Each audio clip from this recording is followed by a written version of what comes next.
Okay, so today we're on day 3 of a RSOI operation for our Logistics Task Force for the Atlantic Resolve Joint Area of Operations. It's a task force comprising about 900 soldiers, a little over 300 key pieces of sustainment equipment, and it's a multi-compo task force, which means that we have representatives from the total Army here. We have the Army, Active Army, the Army Reserve, and the Army National Guard. The task force is comprised of about 17 separate units led by 2 battalions. The 330th Movement Control Battalion, active duty out of Fort Bragg, North Carolina, and the 497th Combat Sustainment Support Battalion out of Salem, Virginia. We're at Gdansk, Poland, so that's unique, right? As far as we can tell, this is the first time the U.S. military has used Gdansk for either reception of equipment or retrograde of equipment. Gdansk, as you know, is very close to sovereign Russian territory in Kaliningrad. So Gdansk is a key strategic NATO piece of in-route infrastructure, the port. Of course, it's privately owned, the port of Gdansk, and we're standing on a new pier that's just a little over 2 years old. So Gdansk is unique in its geography. It's also unique in that it's the most eastern port in NATO before you get to the Baltic states that we could use for military operations. And so we've chosen to exercise this port, and we couldn't do it without our Polish allies and the support of all our NATO allies, but in this case specifically Poland, by allowing us use of this beautiful port in order to rapidly receive, stage, onward move this sustainment task force down to Poditz, Poland, which is about, in military convoy speed, about an 8-hour drive south of here. So talk about some of the logistics of, we had soldiers driving the equipment off the ship into the staging area and we're convoying out. So what are some of the maybe challenges logistically of doing all this whole operation at a new port? Some of the challenges associated with this particular movement, as opposed to 3-4, 3rd Brigade, 4th Infantry Division, or even 10th Combat Aviation Brigade. We brought 3-4 in about 60 days ago. We brought 10th Combat Aviation in about 30 days ago.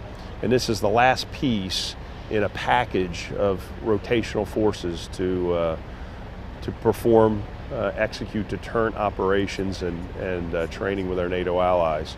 So probably the most significant piece of this is the first unit that we brought in a rotational force that we're going to convoy 100% of the equipment to the assembly area. So it gives us a third unique, not unique in and of itself, but one of 3. The Armor Brigade was very unique in that most of that stuff railed. The Aviation Brigade was unique and most of the stuff flew.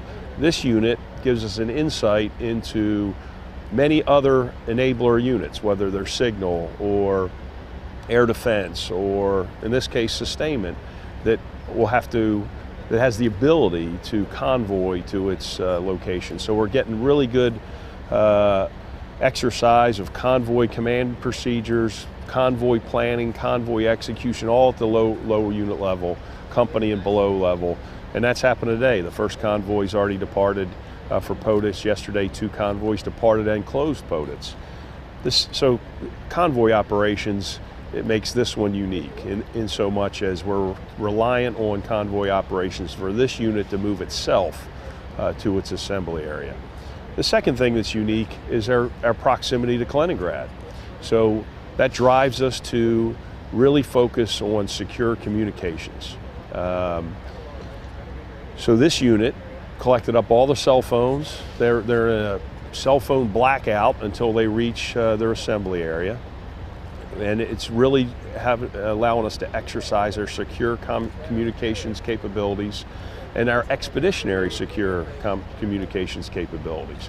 So the little operations center behind us has a mobile commo box that can tunnel through secure communications through civilian networks.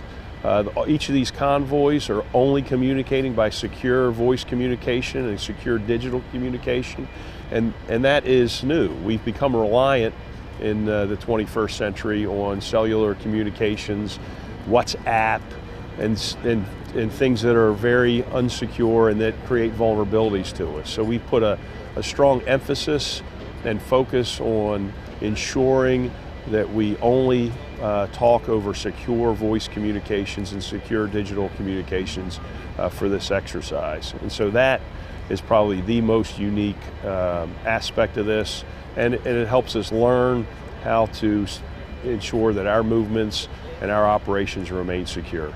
Would you say this operation ties into the proof of principle, the ongoing proof of principle? I know 16th Sustainment Brigade's big on that with the freedom of movement and everything, but does this tie into the proof of principle? What proof of principle? Like showing that we can use this port, showing that we can use secure communications and stuff like that. Yeah, so I do think this movement is a demonstration of a freedom of movement that we enjoy, a level of freedom of movement we enjoy in our NATO allied countries. So the Poles have been more than hospitable to us. We continue to exercise our processes and continue to speed those processes to request March credits from the Polish National Movement Control Center and to rapidly have them approved and then safely transit Polish national territory to accomplish the mission. So yeah, yes, I do think that this continues to build our muscle group of exercising freedom of movement and doing it in a disciplined, safe fashion while accomplishing the mission.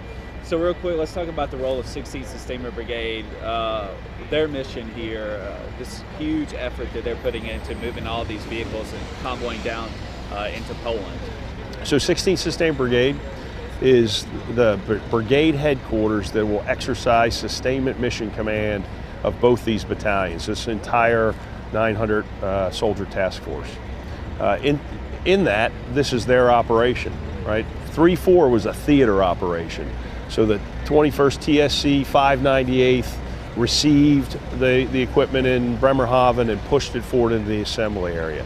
This is essentially 2 battalions worth of soldiers and equipment subordinate to the 16th Sustainment Brigade. As soon as they landed in country, they were attached to 16th Sustainment Brigade, and 16th Sustainment Brigade is providing the sustainment mission command of the RSOI operation. Not only is the 16th Sustainment Brigade providing mission command of the reception, staging, order movement, and integration of the 497 CSSb and the 330th MCB, but they will also exercise mission command of those forces for the entire 9-month rotation. So this is a 16th Sustainment Brigade operation here at the Port of Gdansk. Is there anything else you want to say about the alliance? You know how vital the Polish were into allowing this operation, or anything about the NATO alliance? Well, certainly we couldn't do this without our NATO allies, and we say that each time because it's absolutely and fundamentally true. We're an alliance, and without the alliance and without the generosity of the alliance in terms of allowing us access to sovereign national territory, and we just couldn't do our mission. So starting with the Port of Gdansk, you know, and the reason we're doing the media engagement here today is to be transparent to the citizens of Gdansk and the citizens of northern Poland as they see about 300 vehicles rolling through their countryside. So without the alliance, we are absolutely dead in the water when it comes to military operations and deterring Russian aggression.